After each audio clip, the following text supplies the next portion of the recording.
Good morning students, Healy academy JRF में आपका स्वागत है। अगर आप फर्स्ट टाइम इस चैनल पे आए हो तो इस चैनल को सब्सक्राइब कर दो। साथ में बेल आइकन का बटन दिख रहा होगा, उसको दबा लो ताकि कोई भी मेरी नेक्स्ट वीडियो अपलोड होगी तो उससे आपको उस वीडियो की नोटिफिकेशन मिल जाएगी। इस चैनल पे जो है आपको पॉलिटिकल साइंस के लेक्चर्स मिलेंगे, यूनिवर्सिटी ऑफ जम्मू और यूनिवर्सिटी ऑफ कश्मीर के बीए क्लासेस के लेक्चर मिलेंगे, प्लस यूजीसी नेट के लेक्चर्स मिलेंगे। आज का जो हमारा टॉपिक है सिस्टम अप्रोच है। ये सेमेस्टर 4th जो है यूनिवर्सिटी ऑफ जम्मू उनके सिलेबस में है, ये लेक्चर उनके लिए है।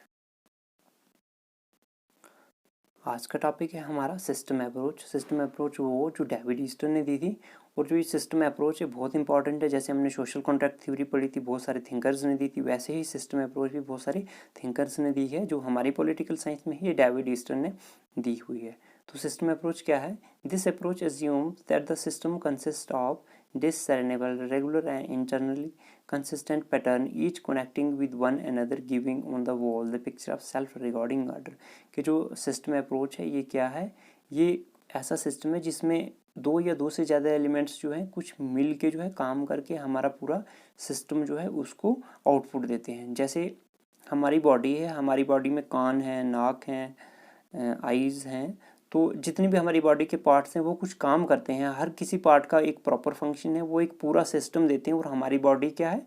सिस्टम है। और हमारी बॉडी के अंदर जो है बहुत सारे एलिमेंट्स है, वो हमारी बॉडी जो फंक्शन कर रही है उन एलिमेंट्स की वजह से ही कर रही है। This approach is the study of inter related variables forming one system, a unit, a whole which is composed of many facts. फिर ओरिजिन हम इसका पढ़ेंगे कि जो सिस्टम अप्रोच है ये कहाँ से आई। This approach was first of all given by Ludwig von Bertalanffy in biology 1930। ये फर्स्ट टाइम जो है एलवी बर्टन लैंफी ने दी थी। और ये सबसे पहले आपको याद रखना है जो सिस्टम अप्रोच है वो किस में आई, कौन से सब्जेक्ट में आई थी? बायोलॉजी में आई थी और 1930 में आई थी। आपको याद रखना पड़ेगा किस में आई थी? बायोलॉजी में आई थी। और कब आई थी? 1930 में आई थी। फिर उसके बाद आता है he defined it as a system of elements standing in interaction. This is not studying, this is standing in interaction. ये कहता है he defined, जो इन्होंने लुडविग वॉन बेटनफी ने जो इसको सिस्टम अप्रोच को डिफाइन किया था, उन्होंने कहा था कि सिस्टम अप्रोच क्या है। सिस्टम अप्रोच एक ऐसी अप्रोच है जिसमें बहुत सारे एलिमेंट्स होते हैं, वो एलिमेंट्स वो स्टैंडिंग इन इंटरेक्शन होते हैं। कि जैसे हमारी आंखें देखेंगी ना कि ये चीज़ उठानी है तो हमारा हाथ जो है उठाएगा, तो हमारा हाथ जो था एक स्टैंडिंग इंटरेक्शन में था कि आंखों का क्या एक्शन होगा उसी की वजह से हमारा दिमाग का क्या एक्शन होगा, उसी वजह से हमारी हाथ का क्या रिस्पॉन्स होगा, तो वो हो गया standing in interaction. After its journey through anthropology and sociology, it was applied by David Easton to political science। तो कहता है कि पहले तो इतना तो हमने पढ़ लिया कि फर्स्ट ऑफ ऑल ये बायोलॉजी में आई थी, फिर उसके बाद एंथ्रोपोलॉजी में आई सिस्टम अप्रोच, फिर सोशियोलॉजी में आई, फिर डेविड ईस्टन ने जो है इस अप्रोच को फाइनली पॉलिटिकल साइंस में लाया। तो ये क्वेश्चन भी आपको आ सकता है कि पॉलिटिकल साइंस में सबसे पहले जो सिस्टम अप्रोच है वो किसने लाई थी? तो वो डेविड ईस्टन ने लाई थी। उसके बाद गैब्रियल आलमोंड ने भी अपनी सिस्टम अप्रोच दी। David Apter, Karl Deutsch, Morton Kaplan, Harold Lasswell, बहुत सारे इसमें सिस्टम अप्रोच में इन थिंकर्स ने कंट्रीब्यूट किया। अब इसकी थोड़ी सी डेफिनेशन पढ़ लेंगे हम। डेफिनेशंस क्या क्या हैं? डेफिनेशन में आएगा, फर्स्ट डेफिनेशन है जो डेविड ईस्टन ने दी है, political system is that behaviour और सेटअप इंटरेक्शन। पॉलिटिकल सिस्टम एक ऐसा बिहेवियर है या एक ऐसा इन एलिमेंट्स का सेटअप है, जैसे हमारी बॉडी के एलिमेंट्स हैं, through which authoritative allocation are made and implemented for society. जिसमें क्या है? अथॉरिटेटिव एलोकेशंस बनाई जाती हैं सोसाइटी के लिए और उनको लागू किया जाता है। जो अथॉरिटेटिव एलोकेशन है ये आपको याद रखना है, ये डेविड ईस्टन का जो है वर्ड है, इसको हम नीचे अच्छे से एक्सप्लेन करेंगे। फिर उसके बाद जिन्होंने ओरिजिनली सिस्टम अप्रोच दी है, लुडविग वॉन बर्टन लैंफी, ये क्या कहते हैं? ये कहते हैं सिस्टम अप्रोच क्या है? A set of element standing in interaction. देखो ऊपर स्टडिंग लिखा था ना, यहाँ स्टैंडिंग है, वो टाइपिंग एरर था, वहाँ स्टैंडिंग ही है। ये इनका मानना ये है कि सिस्टम अप्रोच क्या है? एक ऐसी अप्रोच है जिसमें जो है एक एलिमेंट्स स्टैंडिंग होते हैं इंटरेक्शन के लिए, कि एक एलिमेंट का क्या एक्शन है उसकी वजह से दूसरे एलिमेंट का क्या इंटरेक्शन होगा। फिर उसके बाद आता है Hall and Fagen. Hall and Fagen की डेफिनेशन भी बहुत इंपॉर्टेंट है। A set of objects together with the relation between the objects and between the attributes, कि एक ऐसा पूरा सेटअप है जिसमें क्या है, ऑब्जेक्ट्स और उनके एट्रीब्यूट्स के बीच में जो है रिलेशन है। पूरा रिलेशन से क्या है कि हर जितने भी एलिमेंट्स हैं उनके बीच में रिलेशन से, उनके बीच में फंक्शन से जो है पूरा हमें सिस्टम जो है हमारा काम करता है। ये हॉल एंड फैगन की डेफिनेशन है। ये जो मैंने आपको डेफिनेशन करवाई 2-3, ये इतनी इंपॉर्टेंट डेफिनेशन है कि मैक्सिमम बार ये यूजीसी नेट में आ चुकी हैं, पूछी गई हैं। ऊपर लिखा होता है कि बोलो ये डेफिनेशन किसने दी है, नीचे आपको 4 नाम दिए होते हैं थिंकर के, आपको ये ढूंढना है कि वो कौन से पॉलिटिकल थिंकर हैं जिन्होंने ये डेफिनेशन दी है। ये बहुत इंपॉर्टेंट है डेफिनेशन, अच्छे से करना। System approach represents the interdisciplinary nature of modern political sciences. पहले क्या होता था कि स्टार्टिंग में तो जितने भी, जब हम प्लेटो और एरिस्टोटल के टाइम पढ़ते हैं, जितने भी हमारे पास सब्जेक्ट्स थे तो उनके बीच में डिवीज़न नहीं थी। जैसे ब्रॉड डिवीज़न थी, फिलॉसफी थी, सारे सब्जेक्ट फिलॉसफी में आते थे, कुछ मैथमेटिकल साइंसेस थी, तो जितनी आज के टाइम में डिवीज़न है इतनी नहीं थी। फिर उसके बाद क्या हो गया कि जो डिवीज़न हो गई सब्जेक्ट्स की, तो इतनी स्पेशलाइजेशन आ गई कि पॉलिटिकल साइंस वाले पॉलिटिकल ही पढ़ रहे हैं, हिस्ट्री वाले हिस्ट्री पढ़ रहे हैं। मतलब जो पुराने वाले थिंकर थे वो सोचते थे कि जिस सब्जेक्ट को पढ़ना है तो उसी को अच्छे से पढ़ेंगे तो समझ आएगा। फिर उसके बाद हमारे पास इंटरडिसिप्लिनरी अप्रोच आ जाती है। ये क्या कहती है, ये कहती है कि हमें किसी एक सब्जेक्ट को समझना है तो दूसरे सब्जेक्ट की हेल्प लेना भी ज़रूरी है। मतलब इनका मानना ये है, इंटरडिसिप्लिनरी वालों का मानना है कि सारे सब्जेक्ट जो हैं वो आपस में रिलेटेड है। जैसे मैं आपको एक एग्जांपल दूंगा, आज से अगर 200 साल पहले हिस्ट्री वाले कुछ सर्च कर रहे हैं, रिसर्च कर रहे हैं हिस्ट्री वाले कुछ, कि 200 साल पहले जो थी किसी गांव की या किसी शहर की, जो मान के चलो भदरवा टाउन की या हमारे डिस्ट्रिक्ट डोडा की हिस्ट्री क्या थी, यहाँ कैसे लोग रहते थे, क्या थी, हिस्ट्री वाले ये सर्च करेंगे। लेकिन 200 साल पहले का वो ये भी देखेंगे ना कि वहाँ पे गवर्नेंस का सिस्टम, जैसे आज है गवर्नमेंट, तो उनकी गवर्नमेंट क्या थी, वहाँ पे गवर्नेंस का सिस्टम जो था वो क्या था। तो जब वो गवर्नेंस के सिस्टम को स्टडी करेंगे तो वहाँ नेचुरल सी बात है पॉलिटिकल साइंस वालों की ज़रूरत पड़ेगी। तो इनका कहना ये है कि जो मॉडर्न साइंसेज हैं वो इंटरडिसिप्लिनरी हैं, कि एक साइंस को पढ़ने के लिए हमें दूसरे वालों की भी हेल्प पड़ सकती है। जो मैंने आपको एग्जांपल दी, वैसे ही अगर हम पॉलिटिकल साइंस वाले कुछ 200 साल या 300 साल पुराना कोई पॉलिटिकल सिस्टम पढ़ेंगे तो हमें हिस्ट्री वालों की भी ज़रूरत वहाँ पड़ेगी ही। System approach makes empirical and comparative study possible. देखो यहाँ 2 वर्ड यूज़ हुए हैं, एक एम्पेरिकल यूज़ हुआ है, एक कंपैरेटिव। कंपैरेटिव तो मैंने आपको पढ़ाई थी कि एरिस्टोटल ने कंपैरेटिव स्टडी की थी 158 constitution of city state. Comparative तो आपको पता है कि मतलब कंपेयर करके पढ़ना है। इम्पेरिकल का मतलब हो गया जो हम अपने सेंस ऑर्गन्स से देख रहे हैं।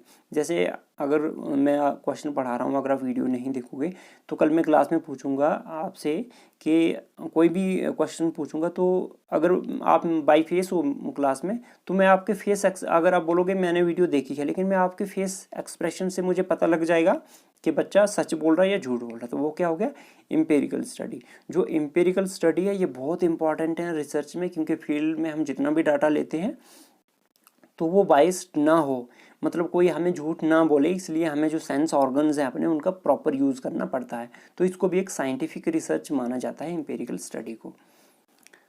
System approach makes empirical and comparative study possible even of those political institutions apart from states. States के अलावा जो है सिस्टम अप्रोच बाकी जो पॉलिटिकल इंस्टीट्यूशन है उनकी भी एम्पेरिकल स्टडी करता है।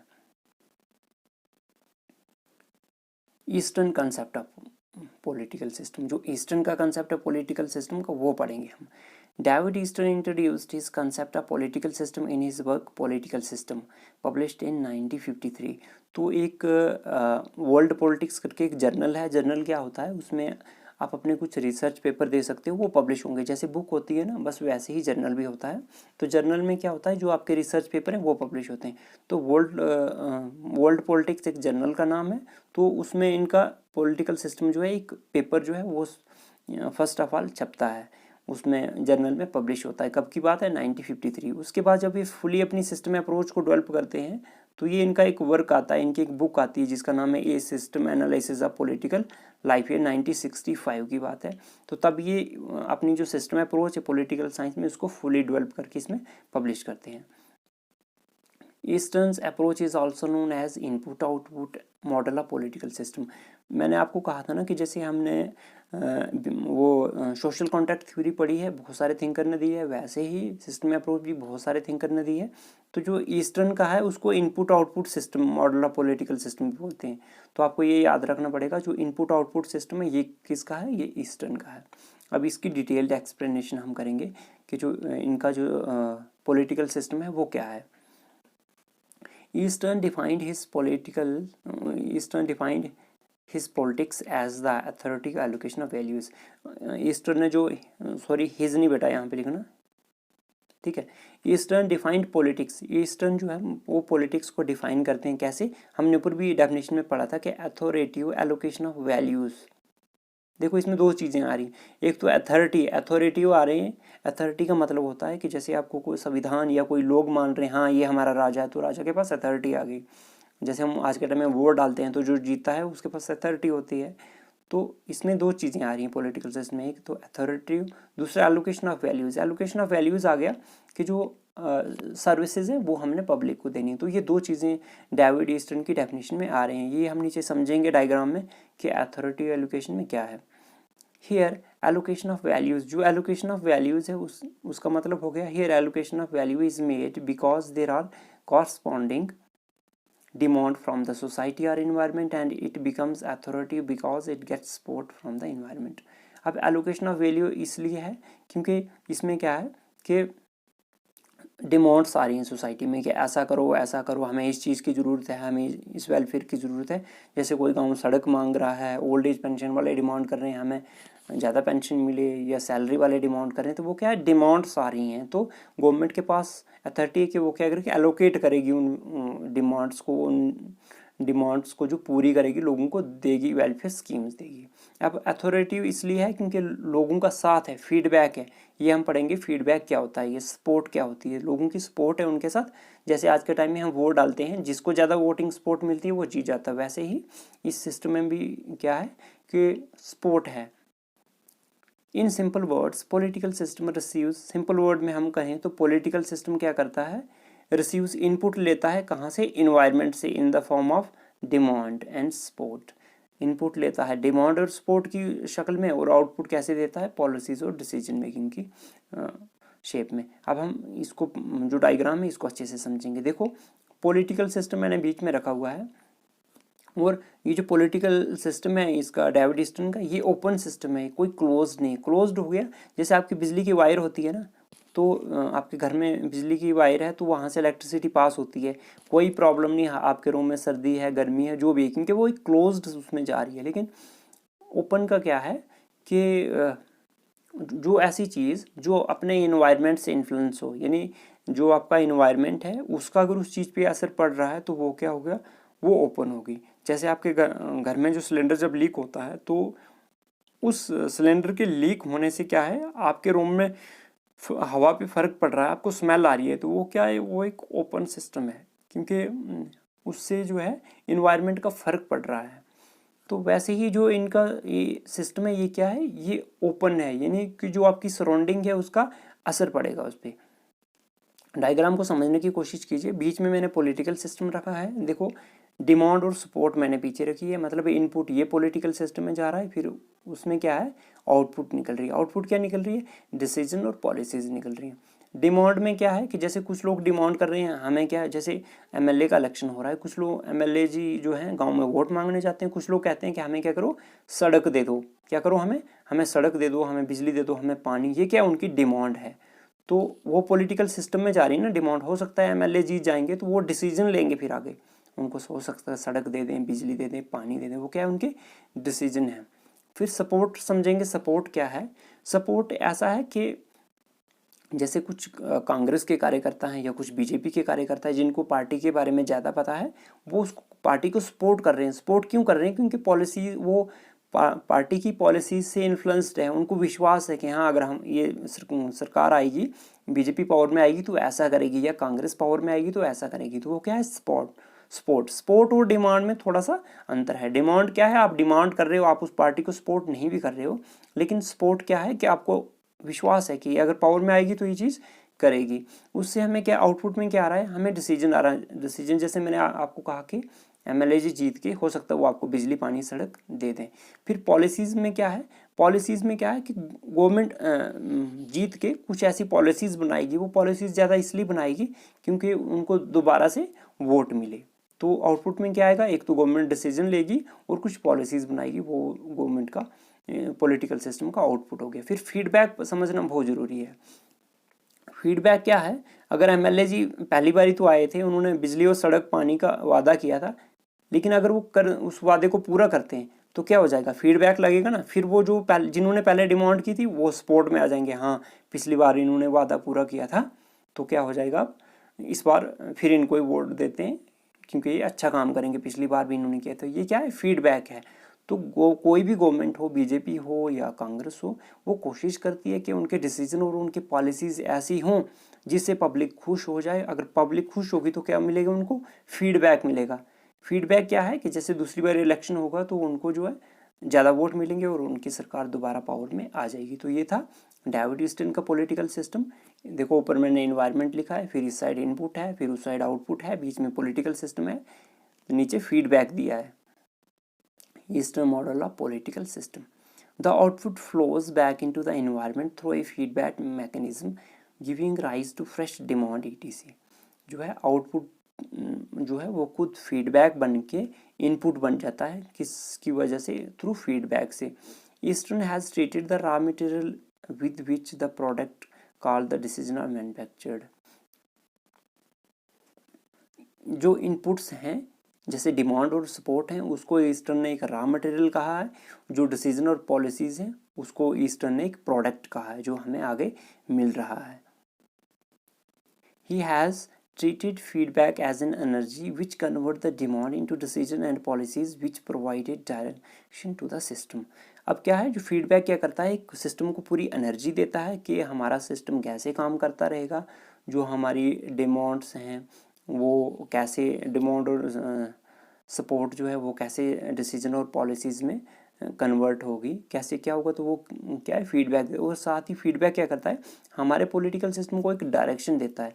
मान के चलो गवर्नमेंट कुछ ऐसा करती है जो लोगों को बिल्कुल भी पसंद नहीं है, तो उससे क्या हो जाएगा, लोग नाराज़ हो जाएंगे।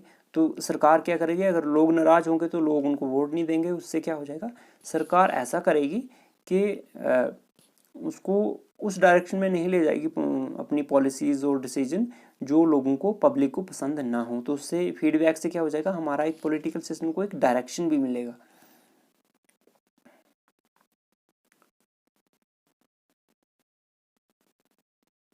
Following are some of characteristic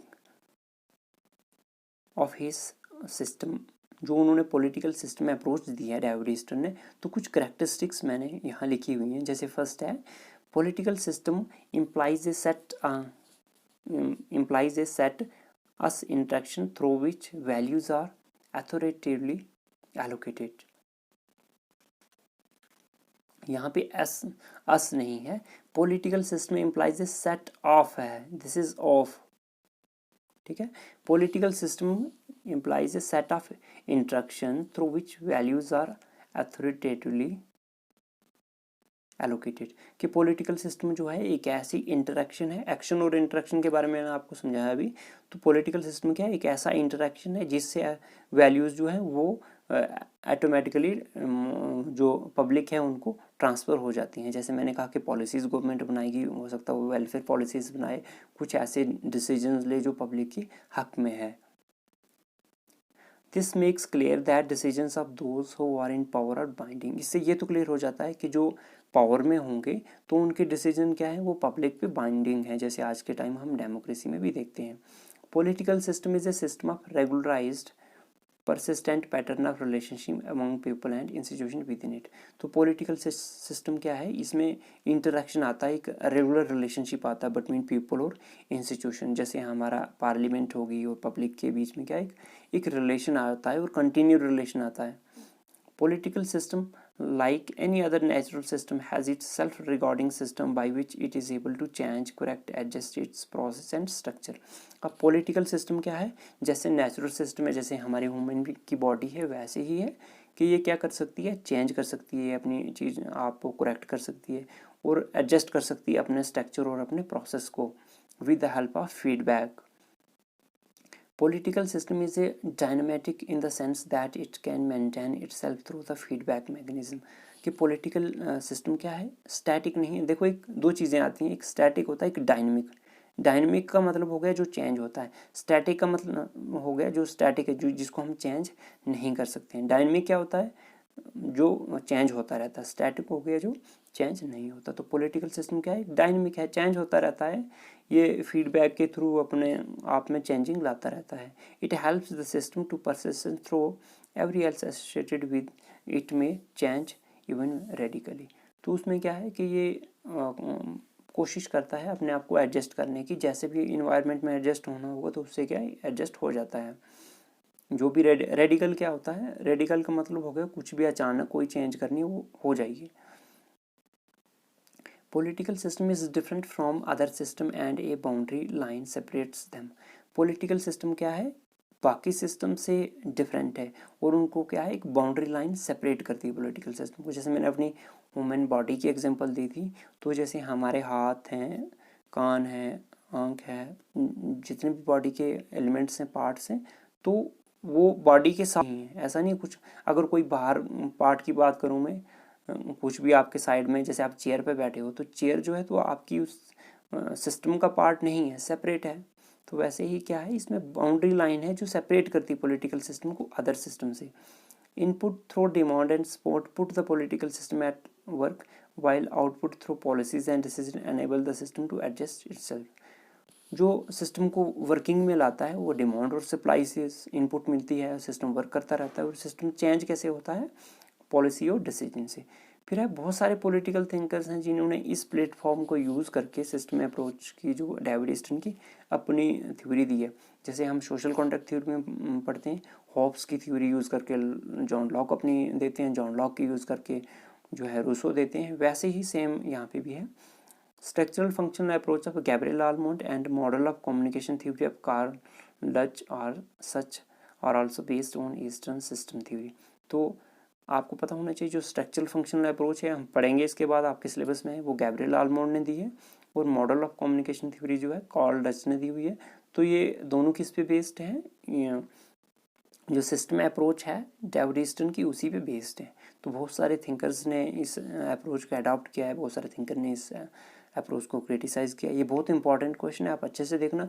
और जो आपके नोट्स में जो लिखा है तो उसमें मैंने बहुत सारा ऐड ऑन किया है, आप प्लीज़ इस क्वेश्चन को कॉपी पे नोट कर लेना या अपने नोट्स पे भी लिख सकते हो आप। इसकी मैंने थोड़ी सी लेंथ इंक्रीज़ की है।